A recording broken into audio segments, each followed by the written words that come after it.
I'm gonna do the formalities afterwards. I gotta tell you, so this was really funny. I was trying to order a mic stand, and the mic stand never came in time. So I'm flipping out. Like I don't want to be going back and forth with the mic. So I stopped by Target. I'm like, let me get an album from Target. So it's a little quirky. All they got is Cher. That's not true. Taylor Swift. It was Taylor Swift, Cher, and like K-pop. So this is my official mic stand for the day. How you go from a mic stand to album? I was trying to be creative, trying to be a little different. I fuck with it. Appreciate it. Now, I'm here with the one and only Kenny Mason. Kenny, how you doing today? I'm good. How you? Chilling. Now, this is your first Camp Flog Gnaw experience, correct? Yeah. Now, this is your first time performing, but have you ever been here before, like just as an attendee or fan? Nah, I ain't never been here. Never? My first time, for sure. How does it feel knowing that you got to be selected to perform for the 10th year anniversary?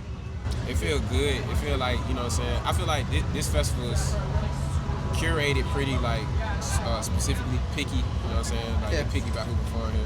So I feel like, you know, accepted, like, artistry-wise. I feel like it's one of the festivals where artistry matters. Yeah. They prioritize that, so I feel good being considered, like, you know, one of the people that really bring that. For sure. How would you describe the energy of the crowd from today? Man, they was turned. They was turned. They was way more turned than I thought. I thought it was gonna kind of be like, okay, they gonna, you know, we don't know him like that. We gonna see, we gonna chill. But they ass was turned. Yeah. I love it. How was that mosh pit? Mosh pit was crazy. It was one of the better ones I seen for real too. Like, it was diverse. Yeah. You know what I'm saying? Like, that shit was hard. For sure. Now, going on that topic of your live performances, you've been on like a whole tour as of recently. You've been performing for most of this year, a little bit and a tailgate of last year too for a bunch of different artists. Now, I think one of them was JPEG Mafia for his performance, and also for Amine as well. But one artist that I noticed that you went to go perform with was Toro y Moi. Okay. That's the dude. You were on his album this year, and he was also on your album this year. And the fact that you also performed with him back at Berkeley, I'm really curious. How did you both link up, and what is your creative chemistry like? So that show was the first time meeting him in person. Crazy enough, but we connected back in 2020 because I had a song. I sampled a song of his on my album. So of course I had to get it cleared, and he himself cleared it. It wasn't no like usually like a label or publishing company did it, but he himself like approved it. Yeah. So I was just blessed enough for like somebody like that to, I guess he heard the song, fuck with me, and he followed me on Instagram, and I was like, what the fuck? Yeah. So we kind of been like just showing love to each other ever since back then, and the time just came around right where I just reached out and I was like, bro, like this album, I'm finishing up the album, there's space for you on here, you know, can you do anything? I was originally talking about production, but he was open enough to do a verse. Oh, nice. And he was like, well, I'm working on the album too, and also like having a kid right now, like he was in the living room, like his kid was being born. Yeah. Right as he was texting, I was like, that's crazy.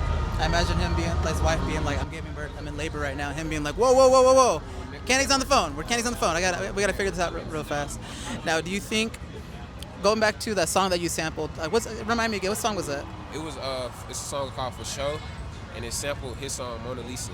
Mona Lisa. Yeah. What would you say is the most underrated Toro y Moi album? Because he's got so many.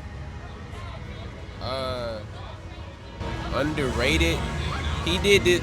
I'm talking about strictly underrated, right? Yeah. He did this like, I don't even know if it's an album.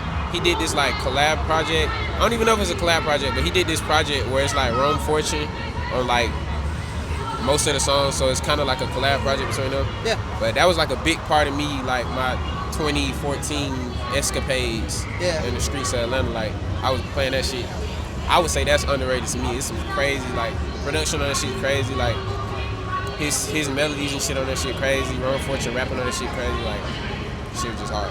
How does it feel growing up in your pivotal years as a fan of an artist, just to have that same artist reach out and actually collaborate with them like years down the line? It feels surreal, it feels good as fuck. It feels hella validating and hella like rewarding, for real. Those are the words that come to mind. I love it, man.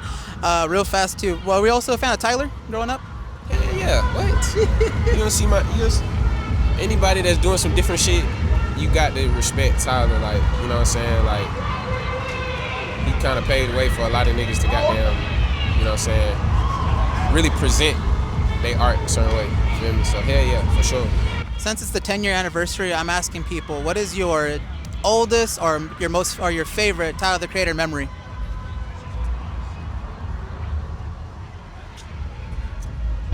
I remember listening to Bastard and like just out of context for real. Like nobody was like, oh, you gotta listen to Tyler, you know what I'm saying? You gotta listen to. I kind of just was like, I was a music nerd on my own, so I just came across it on certain blogs and shit.